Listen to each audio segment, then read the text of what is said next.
안녕하세요 여러분. 오늘 하루도 주님의 사랑을 충만하게 누리고 주님만 사랑하는 여러분들 될 수 있기를 축복합니다. 오늘 본문은 사사기 10장 6절부터 18절까지 말씀입니다. 이스라엘 자손이 다시 여호와의 목전에 악을 행하여 바알들과 아스타롯과 아람의 신들과 시돈의 신들과 모압의 신들과 암몬 자손의 신들과 블레셋 사람들의 신들을 섬기고 여호와를 버리고 그를 섬기지 아니하므로 여호와께서 이스라엘에게 진노하사 블레셋 사람들의 손과 암몬 자손의 손에 그들을 파심해 그해 그들이 요단강 저쪽 길르앗에 있는 아모리 족속의 땅에 있는 모든 이스라엘 자손을 쳤으며 18해 동안 억압하였더라. 암몬 자손이 또 요단을 건너서 유다와 베냐민과 에브라임 족속과 싸움으로 이스라엘이 곤고가 심하였더라. 이스라엘 자손이 여호와께 부르짖어 이르되 우리가 우리 하나님을 버리고 바알들을 섬김으로 주께 범죄하였나이다 하니 여호와께서 이스라엘 자손에게 이르시되 내가 애굽 사람과 아모리 사람과 암몬 자손과 블레셋 사람에게서 너희를 구원하지 아니하였느냐. 또 시돈 사람과 아말렉 사람과 마온 사람이 너희를 압제할 때 너희가 내게 부르짖음으로 내가 너희를 그들의 손에서 구원하였거늘 너희가 나를 버리고 다른 신들을 섬기니 그러므로 내가 다시는 너희를 구원하지 아니하리라. 가서 너희가 택한 신들에게 부르짖어 너희의 환난 때에 그들이 너희를 구원하게 하라 하신지라. 이스라엘 자손이 여호와께 어쭈되 우리가 범죄하였사오니 주께서 보시기에 좋은 대로 우리에게 행하시려니와 오직 주께 구하옵나니 오늘 우리를 건져내옵소서 하고 자기 가운데에서 이방 신들을 제하여 버리고 여호와를 섬기매 여호와께서 이스라엘의 곤고로 말미암아 마음에 근심하시니라. 그때에 암몬 자손이 모여서 길르앗에 진을 쳤으므로 이스라엘 자손도 모여서 미스바에 진을 치고 길르앗 백성과 방백들이 서로 이르되 누가 먼저 나가서 암몬 자손과 싸움을 시작하랴. 그가 길르앗 모든 주민의 머리가 되리라 하니라. 아멘. 사사 야일이 죽고 나서 이스라엘은 다시금 하나님 앞에서 악을 행하기 시작합니다. 이때까지 숭배의 대상이 여러분 많이 들어보신 바알과 또 아스타롯 이 우상들이 여태 지금까지의 숭배의 주 대상이었다면 이제는 뭐 다 열거하기도 너무 많죠. 아람의 신들, 시돈의 신들, 모압의 신들, 또 암몬의 신들, 그리고 블레셋의 신들까지 섬기면서 성경은 그들이 여호와를 버리고 그분을 섬기지 않았다 이렇게 말합니다. 이게 버렸다기보다는 너무 섬기는 신들이 많아지니까 이제 하나님을 소홀히 대하기 시작한 거죠. 참 이게 난 여전히 사랑해 라고 말하지만 이제 뭐 남녀가 서로 사랑하는데 남자나 혹은 여자가 막 이제 소위 어장관리라 하죠. 수많은 이제 여자들을 수많은 남자들을 두고 이렇게 조율을 하고 있다면 그 사랑이 나눠지나요? 나눠질 수가 없죠. 그러니까 사실상 사랑하지 않았다라는 얘기, 버렸다 그런 얘기죠. 이제 이스라엘이 거의 이제 우상 바알과 아스타로 섬겼다 이 정도가 아니라 나 잘되게 해주는 게 내 신이다. 내가 나 잘되게 나 좋은 거 주는 게 신이다. 이 정도 수준으로 완전히 변질된 모습을 지금 보여주고 있는 겁니다. 지난 시간에 우리는 사사 야일이 하나님께 부름 받았음에도 불구하고 이스라엘의 구원보다 자기 땅을 회복하는 것에 더 열중하는 그런 모습을 봤죠. 영적인 지도자인 사사의 상태가 영적인 상태가 이럴진데 그를 통해서 영적인 영향을 받는 이스라엘 백성들의 상태가 어땠겠어요. 당연히 지금 이런 상태인 것이 당연한 겁니다. 범죄하고 징계를 받고 그리고 그 징계로 인해서 고통을 당하고 고통 가운데 부르짖으면 하나님께서 사사를 보내주시고 사사가 구원하고 그리고 사사가 죽고 나면 다시 범죄하는 이 패턴이 계속해서 반복됩니다. 사사기에서는. 그런데 반복은 되지만 그냥 단순하게 반복이 아니라 반복되는 그 죄는 이스라엘을 점점 더 영적으로 무뎌지고 더 죄에 관대한 모습으로 퇴락시켜 가고 있었던 거예요. 우리도 처음에 은혜를 받고 회개할 때는 굉장히 예민해지죠. 죄에 대해서 예민해집니다. 은혜를 받고 처음 회개했을 때 어린아이들이 순수하고 또 예민하잖아요. 그래서 이와 마찬가지로 굉장히 죄에 예민해집니다. 그럴 때 특징이 뭐냐면 죄로 이어질 유혹을 받을 만한 그런 상황, 죄로 이어질 유혹을 받을 만한 그런 상황은 애초에 피하게 된다는 겁니다.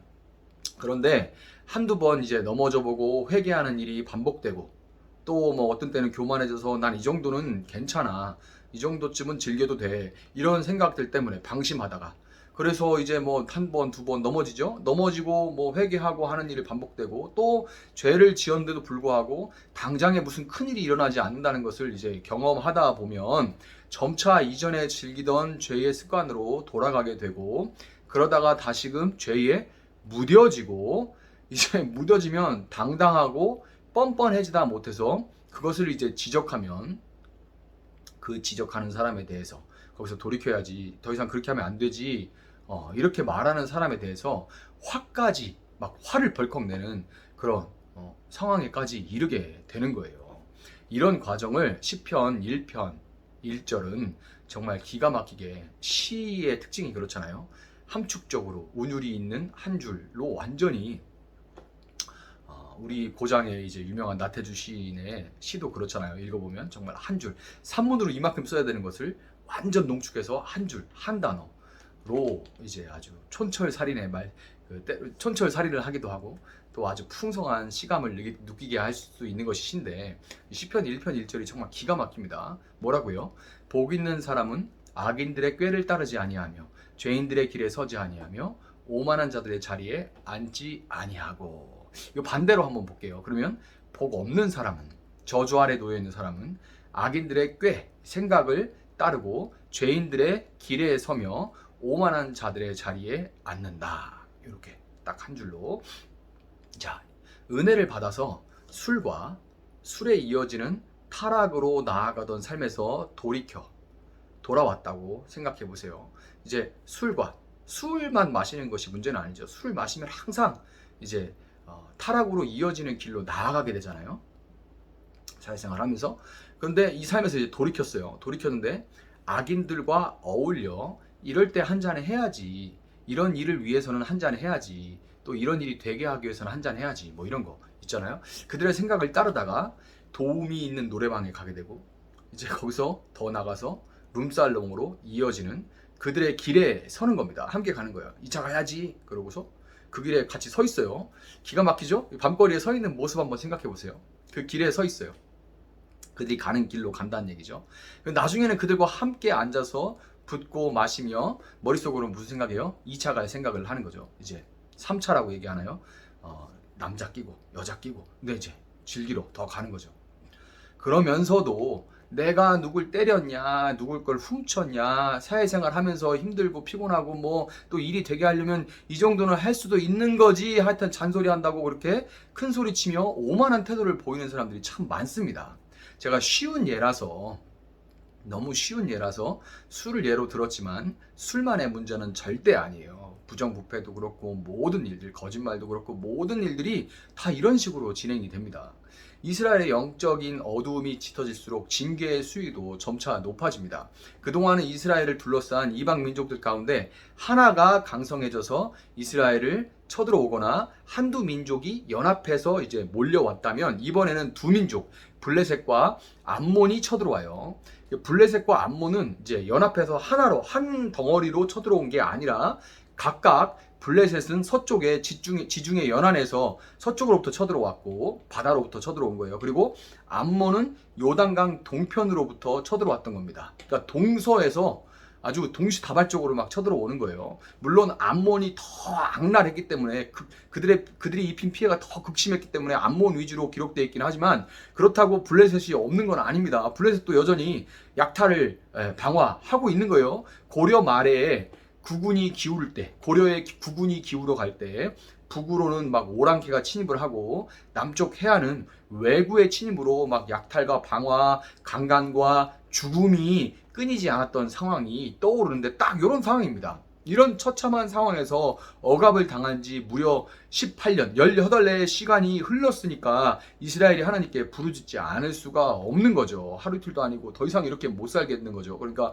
막 하나님께 부르짖습니다. 도움을 요청하는 이스라엘에게 하나님은, 내가 그동안 너희들을 애굽 사람과 아모리 사람과 암몬 자손과 블레셋 자손에게서 구원하지 않았냐? 또 시돈 사람과 아말렉 사람과 마온 사람이 너희를 압제할 때 그들의 손에서 구원해주지 않았냐? 그런데 너희가 나를 버리고 다른 신들을 섬기다가 이 사달이 났으니까 가서 너희가 택한 신들에게 부르짖어서 그들에게 구원해달라고 해봐라! 라고 이렇게 하나님 답을 하십니다.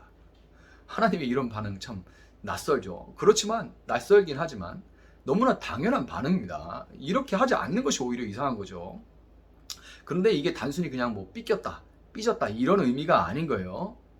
하나님이 그들의 부르짖음에 응답하지 않으시려고 하는 그런 모습이 일단 아니죠. 왜냐하면 정말 하나님께서 응답하시지 않으려고, 그들의 그 부르짖음에 대답하지 않으려고, 도와주지 않으려고 했다면 아예 대꾸도, 난 이제 이것들하고는 상종도 하기 싫어, 그러면 이제 무응답하게, 무반응하게 되어 있죠. 근데 하나님은 이렇게 대답을 하신다는 것은 그 마음에 여전히 그들을 돕고 싶은 마음이 있는 거예요. 그런데 하나님은 알고 계시죠. 그들이 섬기던 우상들에게 빌어 봤다는 걸 알고 있어요. 하나님께 먼저 온 게 아닙니다. 안 그렇겠어요, 여러분? 돈이 우상인 사람들, 지금도 아주 돈이 우상인 사람들 많죠. 먼저 돈으로 해결해 보려고 했겠죠. 왜 안 했겠어요?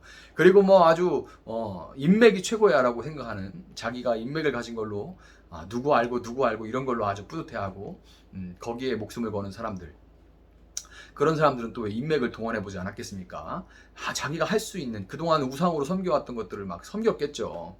그걸로 어떻게든 해보려고 했겠죠. 자기 수완으로, 또 자기 재주로 해결해보고 다 해결해보려고 시도를 해봤는데, 이것저것 해보는데 다 안 되니까 왔다는 거를, 마지막으로 하나님께 왔다는 거를 하나님이 다 아시고, 그럴 때 덜컥 들어줘봐야 어떻게 돼요?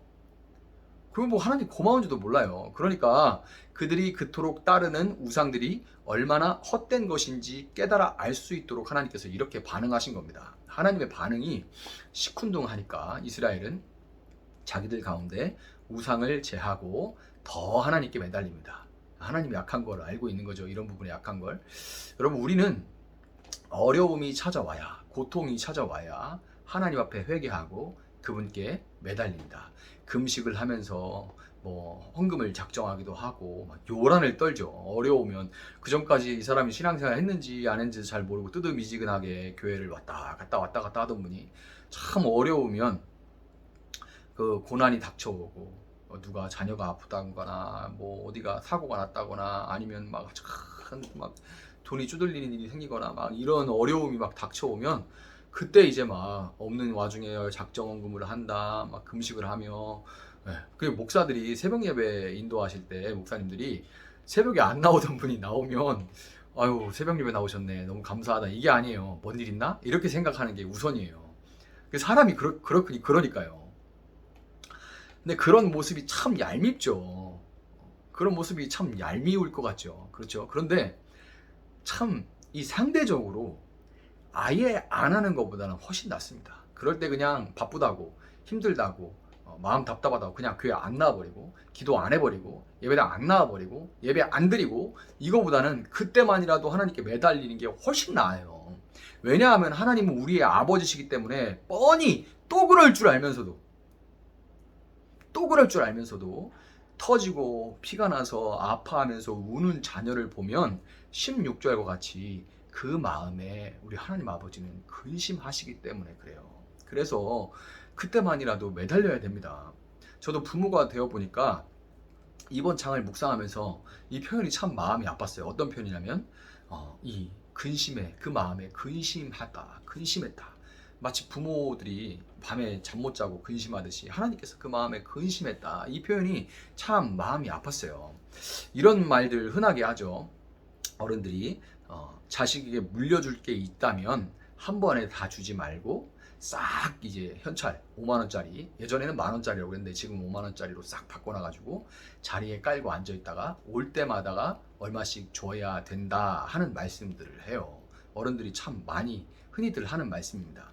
뻔히 돈 받으러 온다는 걸 알면서도 그렇게라도 해서 한 번이라도 더 내 새끼 얼굴을 보고 싶다 하는 그 마음이 깊이 물들어 있는 그런 말이죠. 그렇게 안 하면 얼굴 보러 오지도 않으니까.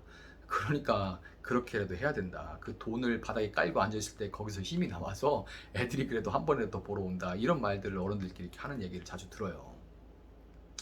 여러분, 어려운 일이 있어서 무릎 꿇고 뭐 받으러 한 번 더 찾아가고 그렇게 하는 것, 우리 생각에는 이렇게 하면 얄미울 텐데 그런 생각이 들 수도 있지만, 그래도 안 하는 것보다 훨씬 낫습니다. 그렇지만 여러분, 여기서 그쳐서는 안 되죠. 안 하는 것보다는 낫지만, 그러나 여기서 그쳐서는 안 됩니다. 우리는 죄에 관대해지고 하나님께 박해지는 우리의 모습에 하나님께서 얼마나 그 마음에 근심하시는지 깨달아야 됩니다. 철이 들어가야 되는 거죠. 세상의 우상들이 우리의 곤고한 날들에 얼마나 무의미한지 깨닫고 진정으로 우리는 돌이켜야 되는 거예요. 오늘 몇십 년을 신앙생활을 했으면서도 내 필요만을 위해 하나님을 이용하는 것에 그치는 것이 아니라 이제 하나님 아버지의 마음을 알아서 하나님이 바라보시는 것을 바라보고 함께 바라보고 하나님의 마음이 있는 그 영혼들을 품고 기도하고 또한 하나님 아버지께서 그들을 얼마나 사랑하시는지 그 복음을 전할 수 있는 그 기쁜 소식을 전할 수 있는 여러분들로 성숙해가고 성장해 갈 수 있기를 예수님의 이름으로 축복합니다. 잠시 기도하겠습니다. 사랑하시는 하나님 감사합니다. 하나님 우리가 얼마나 이렇게 참 간사하고 얄미운 그런 행태들을 주님 앞에서 보이는지 모릅니다. 그러나 하나님 우리는 하나님 자녀고 하나님 우리의 부모시고 하나님 우리는 참 얄팍하지만 하나님 그 마음이 얼마나 기쁘신지 우리를 위해서 늘 마음에 고민하시고 안타까워하시는 마음이 있은 줄 압니다.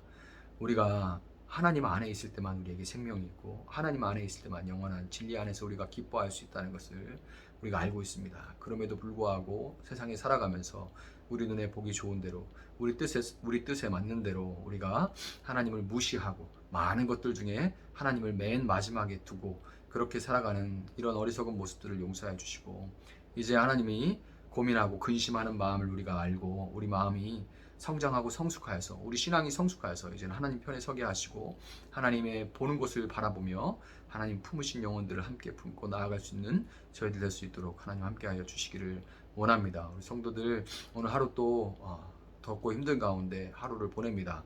주님께 새 마음 주시고 새 힘 주시고 능히 믿는 자로서 오늘 하루를 살아갈 수 있는 힘을 허락하여 주시옵소서. 감사하며 예수님의 이름으로 기도합니다.